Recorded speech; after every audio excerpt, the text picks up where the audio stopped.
नगरपालिका की नवोदित नेता शिवांगी सिंह अपने परिवार के साथ कर रही हैं जनसंपर्क और विकास के नाम पर लोगों से वोट मांग रही हैं।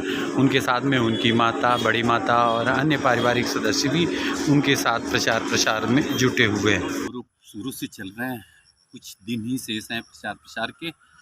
ऐसे में आज हमारी टीम पहुंची है वार्ड क्रमांक 11 के प्रत्याशी शिवांगी सिंह के साथ। शिवांगी सिंह एक पढ़े लिखी लड़की हैं, वो सेवा का क्षेत्र अपनाने जा रही हैं। आइए हम उनसे बात करते हैं कि जहां वो एक और किसी भी अच्छे पद पर जा सकती थी, प्रशासनिक पद पर जा सकती थी, लेकिन उनको छोड़कर एक बार उन्होंने चुना है अपने फील्ड को सेवा का से, जो चुने जाते हैं, इलेक्टेड होते हैं पब्लिक से। तो आइए हम उनसे बात करते हैं कि वो आखिर क्या वजह रही है, किस वजह से वो इस दिशा में अपने आप को मोड़ा है। शिवांगी, आप एक पढ़े लिखे हैं, LLB हैं, उसके बाद फिलॉसफी पर आपने डिग्री ली है। इसके बावजूद आपने इस फील्ड को चुना है जो सेवा का फील्ड है और डायरेक्ट जनता से जुड़ा हुआ है। इस संबंध में आप क्या कहना चाहते हैं? जी, आपके प्रश्न के लिए थैंक यू। मैं आपसे ये कहना चाहूँगी कि 2 साल पहले ऐसा कुछ मेरा प्लान नहीं था। मैंने थोड़ा-सा गैप लिया था ये समझने के लिए कि एक्चुअली मुझे क्या करना है। जब मैंने सिविल जज के लिए अटेम्प्ट दिया और उस अटेम्प्ट से मुझे पता चला कि मुझे थोड़ा और अपने आप को जानना है कि मैं एक्चुअली क्या करना चाहती हूँ। उस गैप में मैंने अपने आप को देखा कि मैं बहुत ज़्यादा पब्लिक के लिए कुछ करना चाहती हूँ। क्योंकि जब मैं सिविल जज के लिए प्रिपेयर कर रही थी, मेन ये था कि मैं जज बनूँगी तो दूसरों को जस्टिस दे पाऊँगी। और ये मुझे लगा कि इसके बहुत सारे मीडियम होते हैं अगर आपको जस्टिस देना है, वो एक नहीं है। हो सकता है कि नहीं हुआ तो कुछ और दरवाज़ा खुल रहा है मेरे लिए। तो मैंने फ़िलॉसफ़ी पढ़ा और उसके थ्रू जब मैं वेदांता, भगवद गीता ये सब पढ़ने लगी, तो मुझे ऐसा लगा कि इसलिए मैं इन तक खिंची चली आई क्योंकि मेरे अंदर कहीं न कहीं था पब्लिक के लिए कुछ करना, क्योंकि तभी आप उस तरफ जाते हो। तो भगवद गीता से मुझे पता चला कि मतलब सबसे बड़ा कर्म ही होता है कि दूसरों के लिए कुछ करो और उसके लिए सबसे पहले आपको अपने लिए कुछ करना है। तो मेरा पूरा प्रोसेस था अपने आप को समझना और डीप सेल्फ डेवलपमेंट में जाना एंड इस प्रोसेस में मैं दूसरों को कोच करने लगी। जब आपने फिलॉसफी पढ़ा तो उसके बाद आपको क्या लगा कि किस तरह से आप जनता की सेवा कर सकते हैं, या अपने आप को डेवलप करने के फर्स्ट अपने आप को जानना बड़ा जरूरी होता है। प्रोसेस वही था। ऐसे समय में आपने क्या किया? प्रोसेस वही था कि मैंने अपने आप को जानने की कोशिश की कि वो क्या ऐसी चीज़ें हैं जो मुझे शिवांगी बनाती हैं। क्या वो एसेंशियल नेचर है कि अगर किसी ने मुझे जाना तो वो चीज़ मेरे से कोई नहीं छीन सकता है। तो मेरा एसेंशियल नेचर है, मैं बहुत ज़्यादा हेल्प करना चाहती हूँ लोगों की। अगर मुझे बहुत भी बदलेंगे तो वो मेरे से कोई नहीं ले सकता है। तो अगर आज ये मीडियम नहीं होता, जैसे मैंने बोला ना, मुझे हार जीत से इतना डर नहीं है क्योंकि मैं किसी न किसी जगह पे हेल्प कर ही रही होंगी, इतना मुझे अपने बारे में पता है। तो जब अपने बारे में जाना तो लगा कि अब जो बचा है वो ये है कि इस नॉलेज को दूसरों तक पहुंचाना है मुझे। नहीं, वैसे type of scenario you have seen.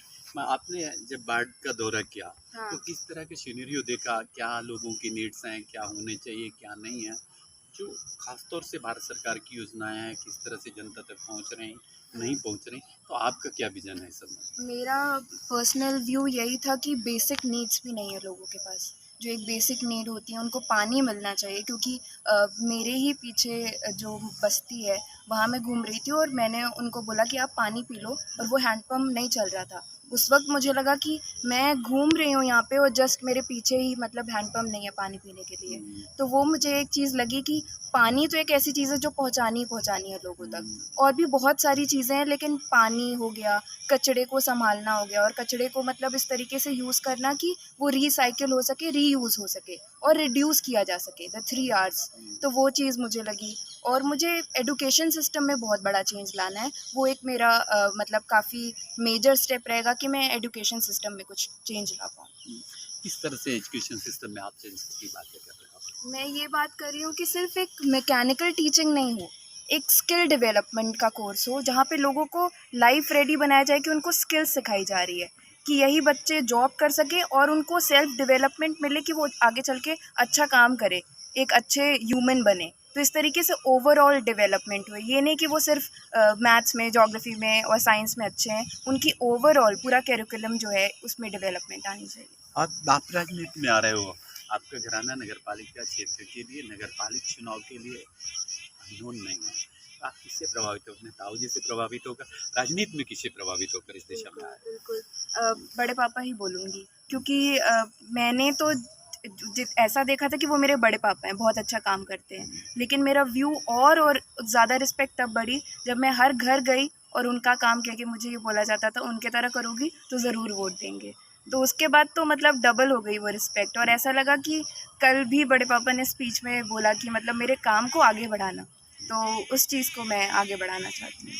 आप राजनीतिक आइडल्स किसको मानते हो? जैसे ढेर सारे हैं, आप फिलॉसफी भी पढ़े हो तो कहीं ना कहीं पॉलिटिकल साइंस में भी देखे होंगे, मैकियावेली, अरस्तू, विभिन्न तरह के, किसको आप अपना आइडल्स मानते हो? जैसे अब ये होता है कि मार्क्स का आता है कि वो मजदूरों को जीतने के लिए पूरा संसार पड़ा, लेकिन हारने के लिए what type of vision you have in this type of?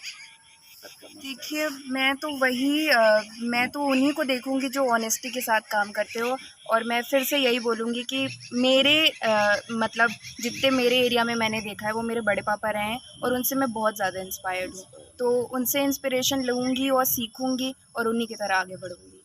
आप अपने क्षेत्र की जनता से क्या, वार्डवासियों से क्या अपील करना चाहते हो, क्या कहना चाहते हो? देखिए, मैं उनसे ये बोलूँगी कि मैं बहुत बड़े-बड़े वादे कर सकती हूँ, ये मेरे पास अपॉर्च्युनिटी है, बट मैं आपसे दिल से ये बोलूँगी कि वादे एक तरफ है और मेरा ना हार मानना एक तरफ है। मैं एक ऐसी लड़की हूँ जो जल्दी हार नहीं मानती। तो मुझे लगता है ये एक क्वालिटी है जो एक नेता के अंदर होनी चाहिए कि अगर कल को फंड नहीं मिलते, तो नेता को रेडी होना चाहिए कि किस तरीके से फंड रेज़ किया जा सकता है, कम्युनिटी के थ्रू भी। गवर्नमेंट की हेल्प लो, सारी चीज़ें लो, बट एक कम्युनिटी के थ्रू फंड रेज़ करके लोगों तक बेसिक नेसेसिटीज़ तो पहुँचाना ही पहुँचाना है। तो ये मेरा वादा है, और ये मैं बोल सकती हूँ कि मेरे अंदर ये क्वालिटी है कि मैं हार नहीं मानती। ओके। क्या हार में क्या जीत में, किंचित नहीं भयभीत में, संघर्ष पथ पर जो मिले ये भी सही वो भी सही। इन्हीं कोटेशन के साथ शिवांगी सिंह अपने भाड़ में आगे बढ़ रहे हैं। सबसे ज़्यादा इंस्पायर्ड हैं वो अपने बड़े पापा देवेंद्र सिंह जी से। उनका कहना है जब वो घर घर में प्रचार करने जाती तो लोग उनसे कहते हैं कि यदि आप उनके जैसा काम करोगी तो निश्चित ही आपको वोट देंगे।